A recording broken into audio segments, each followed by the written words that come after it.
And my presentation for you this evening, I'm going to tell you about a cover that I happened to find about 30 some odd years ago that it's taken me about this length of time to figure out what in the world's going on. I'm sure you've all heard about the Titanic and the movie and everything about the Titanic. This is kind of my personal connection with that. This is a presentation I have not given yet from the local stamp club, the Rochester Philatelic Association. It's ready to go the next time we meet in person, hopefully by September time. If I can interrupt for a minute, Eric, are we taping this? Yes, we are. Oh, okay, thank you. Just a little bit about the style and the way that I put presentations like this together for everyone. I have a tendency to be very literal in what I put together in a presentation so that it can be enjoyed not only by people who hear the presentation live, but to anyone who would like to see it and hear it on the internet at any later time. This presentation and some 100 plus more others are available online on our RPA website, and I'll give you that information at the end of the presentation. Well, as you can read through some of this is a story about the cover that you see there in the lower right-hand corner. I found this cover literally in a box at a stamp show in 1986 that was listed better junk, $10 each.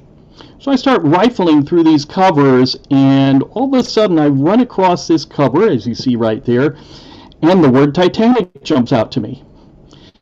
I had never seen a Titanic marking like that before, but I said, this looks kind of interesting, certainly very ratty, and not that impressive when you look at it offhand. But I said, well, for $10, if this had something to do with the Titanic, it might be kind of interesting to figure out what's going on. So I bought it.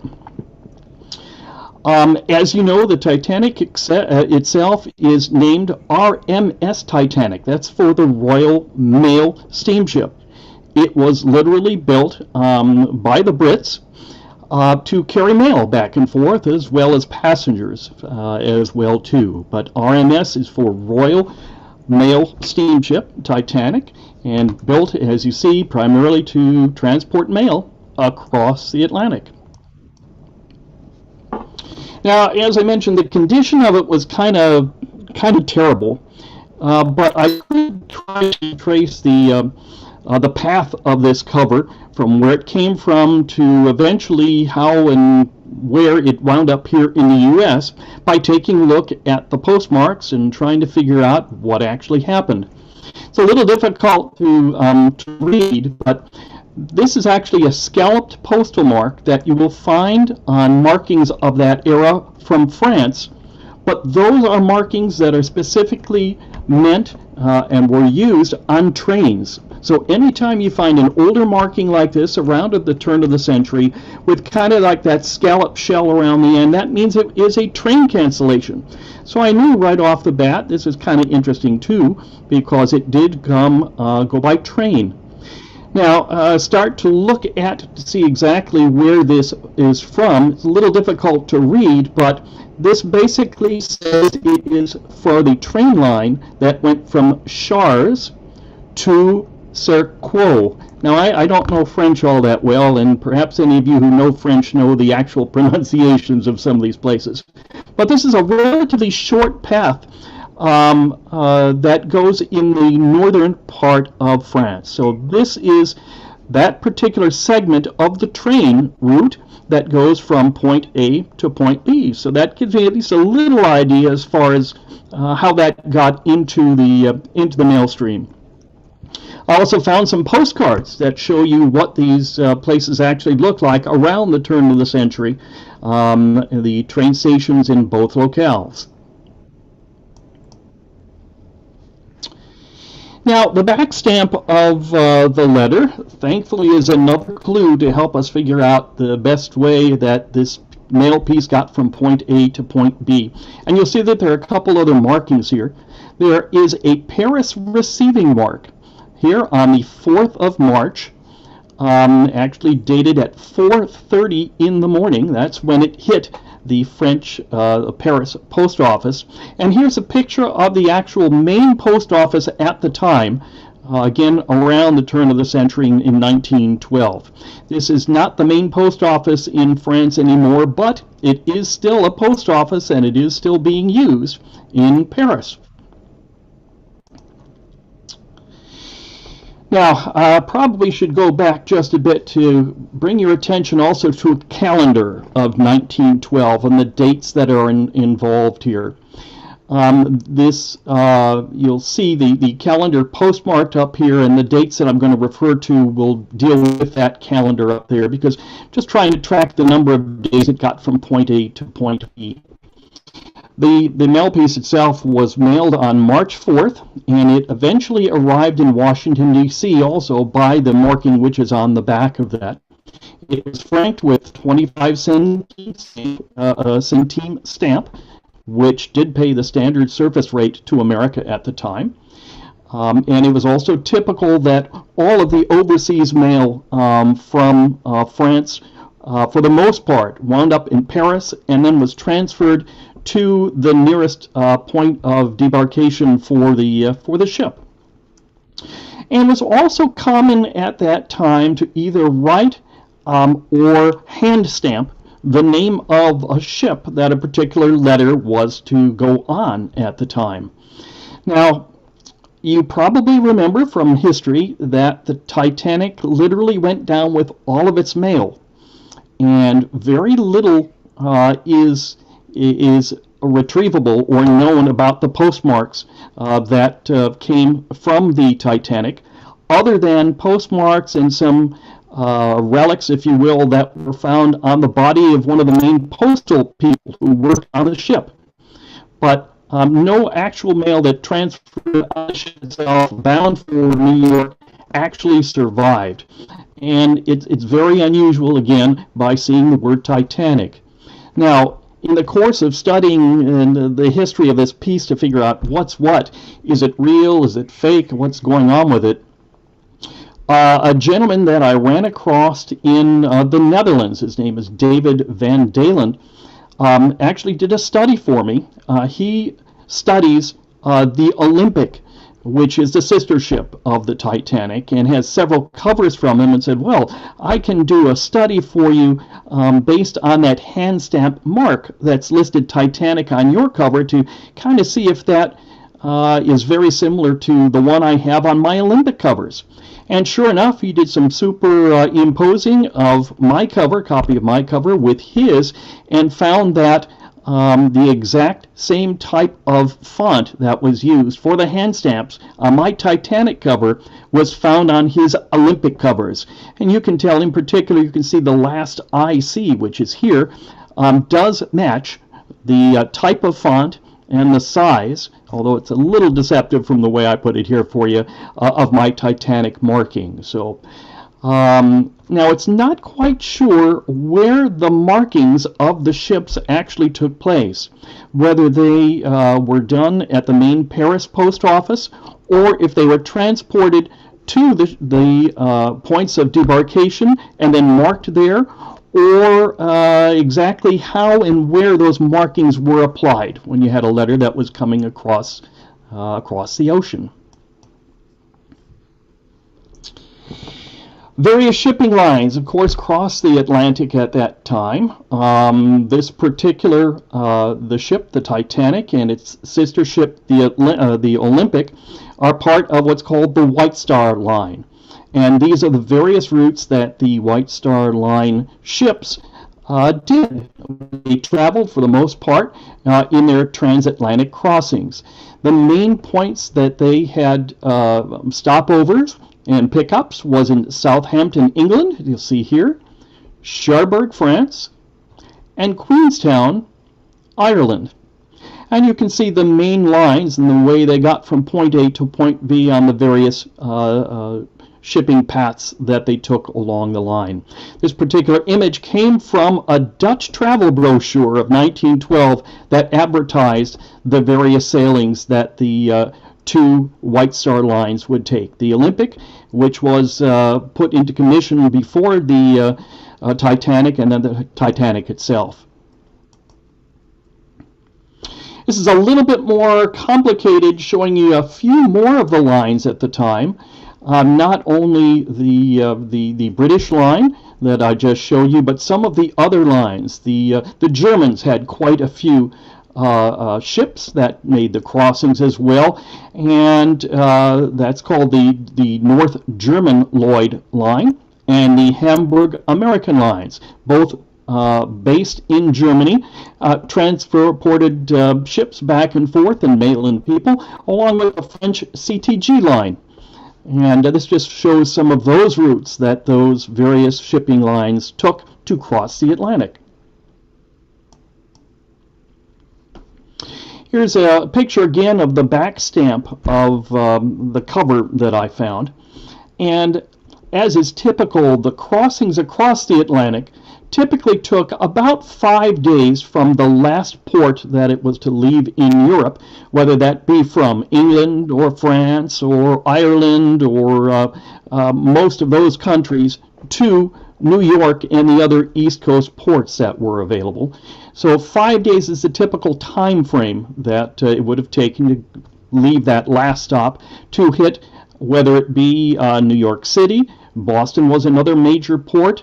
Baltimore was another port that some of these ships actually landed on across. So the covers that I have here provided a clue as far as how long it would take to get from point A to point B, which also gives me a clue to try to figure out, well, how and what line did it actually travel on to get from point A to point B. The receiving mark here in Washington is dated March 18th, so it was very probable that this ship more than likely ended up in New York City the day before, which is Sunday on March 17th, and then traveled by train to get into Washington, D.C. the following day.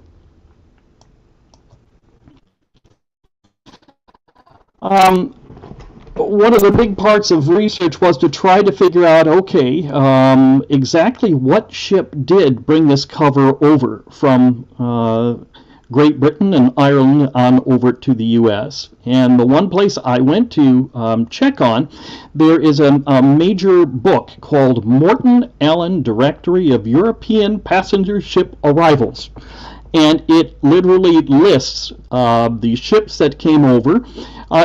Ships came over on a daily basis from Europe, hitting New York and the east coast of the U.S. These were also published daily in the newspapers of the time. The New York Times, other publications and newspapers would list, here are the ships due in today, where they came from, and give you a little bit of background information about that. Here is a listing of the ships that arrived in New York and in Boston, the two major ports here on the East Coast where ships were to travel, in that time period of when my cover probably hit the U.S. And you can see a variety of lines, Italian lines, British lines, Greek lines, etc. What these do not tell you is give you the complete itinerary of each of these ships. It's very possible, in many cases, there were many ports of call in Europe itself before these ships traveled here to the U.S. So again, all I can tell is where the major port was and when it arrived in the U.S., and then have to try to do a little bit more digging to find out other places in Europe that it may have stopped off before coming here to the U.S. The most likely ship that traveled, that this particular mail piece traveled on, based on the dates and the back stamp that were there, led me to believe that it was cover left the Cherbourg. Let me go back, sorry. On North German Lloyd's Main, which took a route from Bremen, Germany, to Southampton, to Cherbourg, France, to New York City. So here's the cover again. Here is the dates that were involved here, and just breaking down. Here's what I found out just based on what I have on the cover. It was mailed on Sunday, March 3rd. It arrived in Paris Sunday, March 4th at 4:30 in the morning. It was from Paris to the Cherbourg port, that is again the north part of France. It left supposedly on the North German Lloyd's Main approximately Tuesday, March 12th, arrived in New York City on Sunday, March 17th, arrived in Washington, D.C. the very next day, Monday. Based on this purple marking, which you see right here, the following day, Tuesday, March 19th, to its place of destination, something called the Winter Company at the Winter Building in Washington, D.C. But again, that's not quite the whole story, because there are a lot of questions involved here. Okay, primarily, what was the Titanic marking doing on that particular envelope, since all of the covers went down with the ship? Are there other similar covers like that around? What kind of business was this letter sent to? The M.A. Winders Company there. What's that story? And why in the world did the Titanic cover, why was it saved? So it's taken me about 30 years to work all of the details out. There are still a few questions remaining, but I've got most of the pieces together okay. So we get into a little bit of the story on the ship itself. Now, White Star's Olympic and Titanic were actually built in the shipyards in Belfast, Northern Ireland. There was no attempt to build ships like this before because they were so large. That's why they called them Titanic and Olympic. They were the largest vessels of their time. Back again, we're talking about around the 1912 era. Titanic's keel was laid on March 31st. And that was a few months after the Olympic ship, its sister ship, actually began in that regards. And it took over 15,000 men working on the two ships, building them side by side, based on this postcard that you see here, to actually complete both ships. A total of 8 people were killed over 3 years getting these made and actually sailing. Titanic was launched 2 years later, and this is a ticket for the launch, to watch the launching of a Titanic. Now, this particular launching is just to get it out of dry dock and put the ship itself into the water. It was a big event. You needed tickets in order to do that. And there were several thousand people, in fact, tens of thousands, and nearly 100,000 people were in attendance watching the Titanic actually launch from the dry dock there in Northern Ireland. It weighed, at the time that it was launched, 46,328 tons. It was one of the heaviest, and certainly was supposed to have been one of the fastest of its era, and was particularly famous for its 4 smokestacks. But as you see in this picture here, there are none yet, because it was just coming into the water and just beginning its final preparations in that regards. The Olympic was the first of the 2 ships to actually go into service and go across the Atlantic.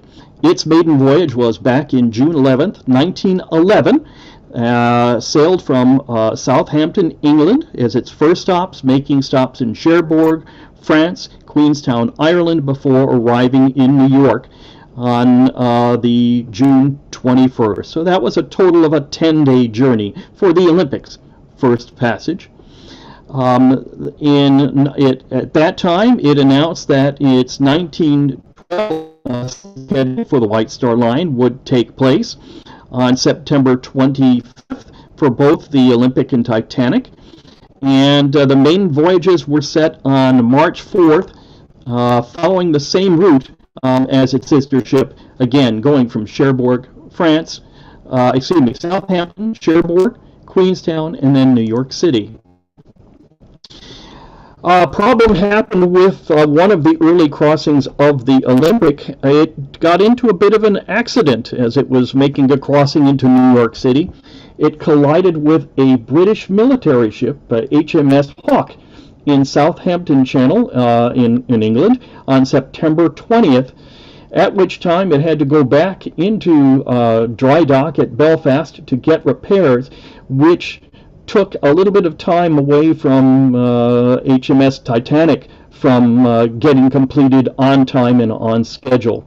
The Olympic actually, the collision for the Olympic took place on February 24th. Second collision took place on February 24th. That caused further delays of Titanic itself getting finalized and making its maiden voyage.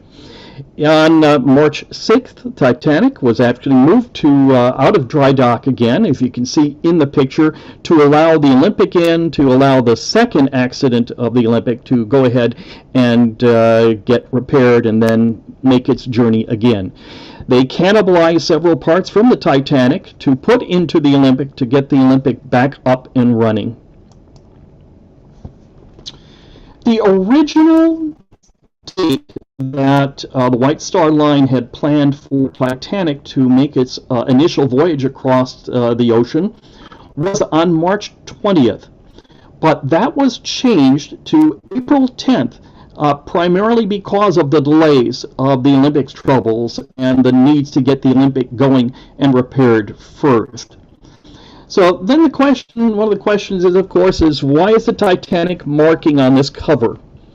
And this remains one of the big mysteries, but what we think happened here, again, this letter was posted in France, and information about the ship's transatlantic travels back and forth across the Atlantic, all of that information was sent from one organization, either the shipping lines or from the posts themselves, to other facilities on the continent.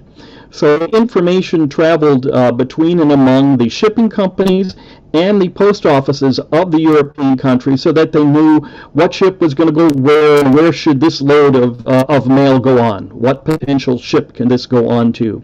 So one possible explanation of how this Titanic marking got in there is that the French postal officials simply missed the date change. Again, originally from March 20th, changed to an April 10th of departure for Titanic. So maybe they simply had all of this mail they had to get stamped and didn't realize that the date had been changed. There were several thousand, in fact more than tens of thousands of pieces of mail that went down with the Titanic. So you can imagine it took a little bit of time to stamp all of the mail with the name of the ship it was supposed to go on. So that could explain a reason why the Titanic marking ended up there and why the dates are the way they are. Well, after I found my cover, I said, well, are there other covers like this around? And it wasn't until really the dawn of the internet that I was able to do a lot of research, because it's very difficult to do research when you can't get to a library, and this is a very interesting and difficult subject overall. But in my research, once the internet came up and running and I started looking around, I found this particular article that was written in 1978 for the Machine Cancel Society, which showed a picture of another cover of the Titanic, very similar in many ways to the piece and cover which I had.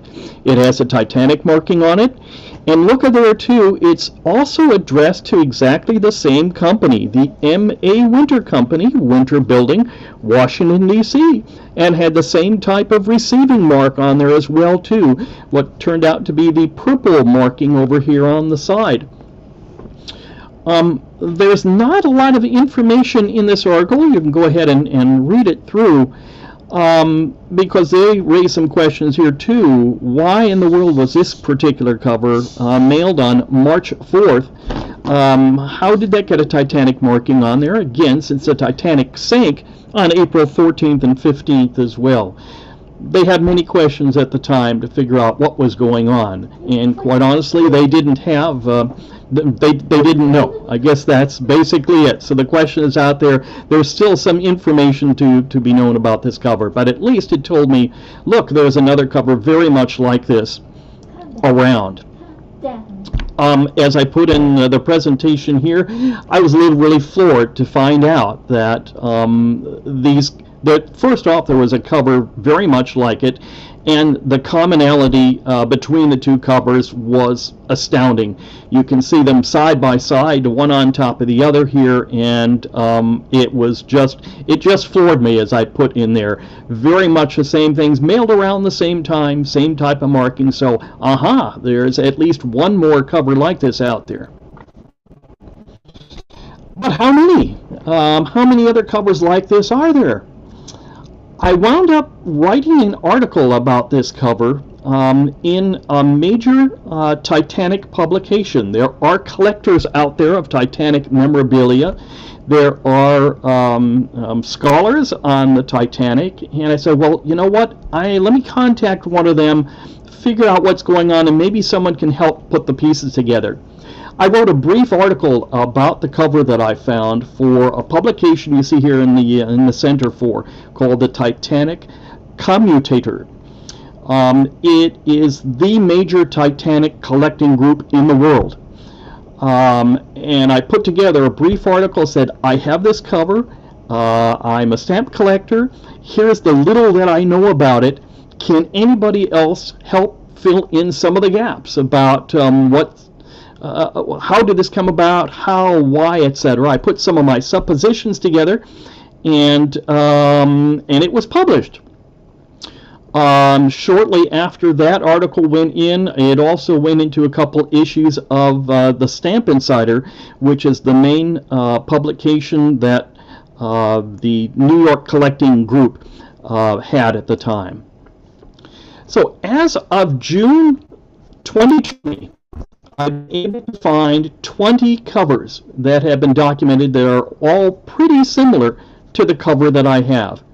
The most recent one was found in March of 2020, which brought that total up to 20. Here are some of them. I have a website that I've been putting together and had up for years where they can all be viewed online, and I can take you a little later just to show you that site. It's a very simple URL. It's www.titaniccovers.com, and you can go there anytime, see all the covers and more of the research information I put together there, along with articles. I've been able to track the auction lots of some of these pieces, prices realized, whether they were sold again or not, research material. It's where I put all of my stuff for people who are interested in these covers. Part of the site which I have there is a listing, again, of all of 20 covers, and the information I've been able to put together based on the postmark date of the envelope, the country of origin, the city and town where it was mailed, what's the name of the company that it was sent to, or was it mailed from, along with all of the receiving marks I've been able to tell on there, various markings, the Titanic marking itself, and then using the data that was online and through that major publication I had told you about, put together some suppositions about what ship actually carried those pieces of mail over across the Atlantic. It's a major undertaking trying to find information like this. There are 2 of those 20 covers which bear little different markings than the one that's on my cover and on the other 17. And you'll notice that these have serif Titanic markings on them. You can tell, again, the type font that's used on each is a little different than the one I have. You'll see, and one is slanted, one is not. This particular cover is unique in that it is a Titanic cover that was mailed from Spain. The one over on the other side was a Titanic cover that was mailed and originated in Denmark. So there's a lot more to the story that no one's completely been able to figure out yet, but we do know that there are other Titanic covers around. What kind of business was the M.A. Winter Company? All of these letters, with the exception of the last two, were sent to the M.A. Winter Company. So you do a little bit of research in that regards too, and I found out the M.A. Winter building, i.e. company, is still there. It's still there now. It was built in 1908 for $50,000 by the owner of the business, Melon Adolphus Winter, and his partner. They were a large patent medicine business. In essence, they sold quack remedies for medicinal purposes. And The Lancet, which you may have heard of before, it's a major publication in Britain that deals with pharmaceuticals and the rest, was around at that time. And they claimed that the M.A. Winter Company and all of the goods that it provides, as far as the great cures, etc., both the M.A. Winter Company and its wonderful medicines are unworthy of serious consideration, otherwise as snake oil salesmen.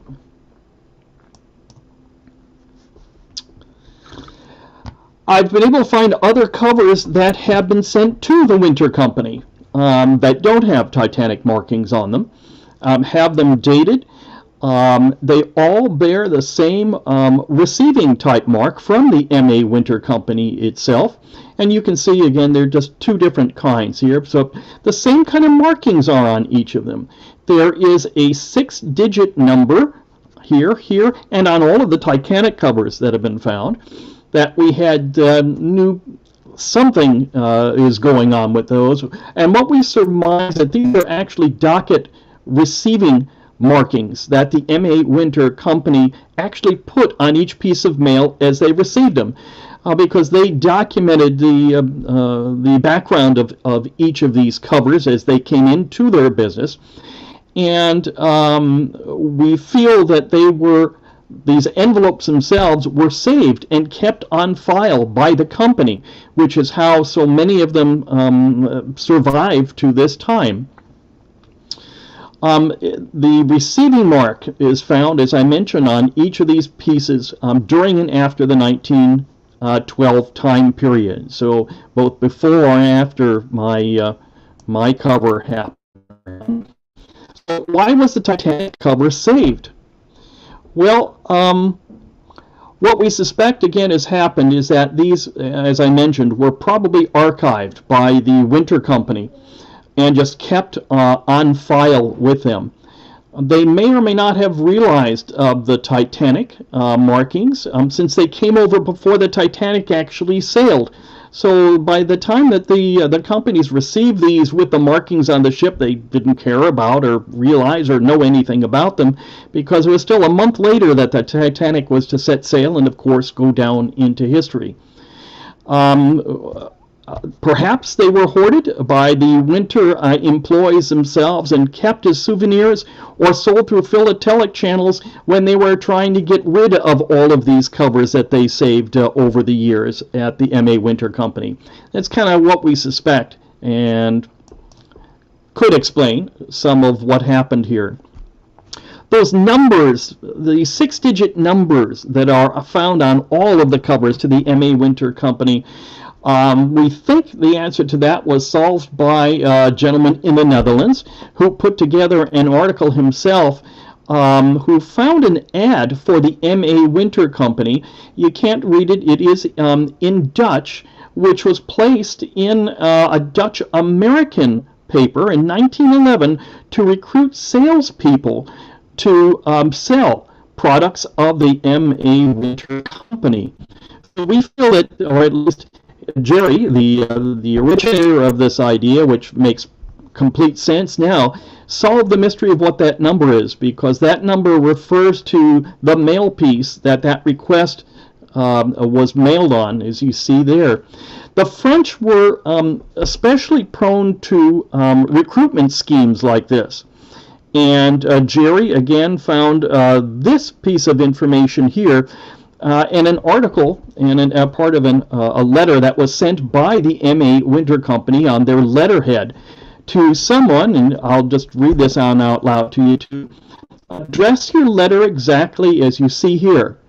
Again, these were people that they were trying to recruit overseas to sell their products. Be sure to write number, and you'll see here 4407 in this case, from your folder on the same envelope, because we instruct the clerk in charge of our mail to look for your number that will carry this personal number. We can thus find it without delay from the hundreds of letters received daily, so that I can have it at hand.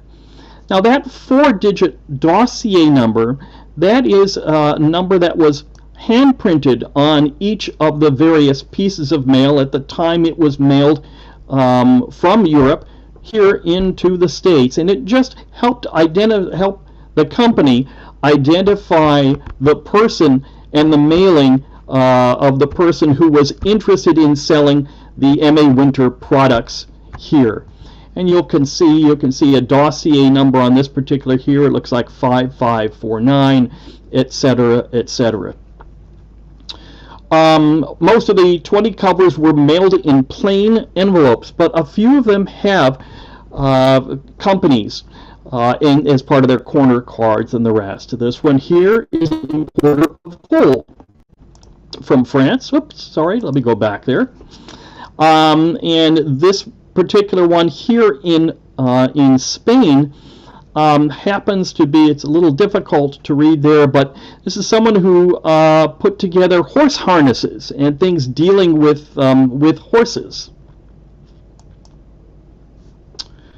So just to kind of wrap everything up for you, there are multiple Titanic covers that have been found and put to rest some of the initial rebuttals that I heard that these have got to be fake. They were put together after the fact that the Titanic sank as souvenirs and were probably all manufactured.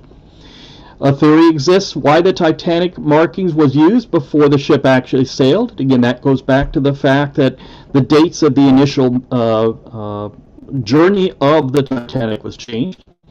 The probable ship crossings for all 20 known covers has been researched and documented, as you'll see.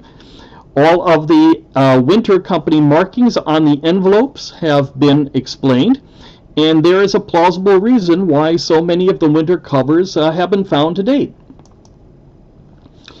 As I mentioned, I put together a website all about what I found, listing and showing all of the covers and other documentation as well. And I encourage you to go ahead at your convenience, go ahead and take a look at this at www.titaniccovers.com, where you'll find more background information if you'd like to read and learn more about what I've found. And that's the end of my presentation for you.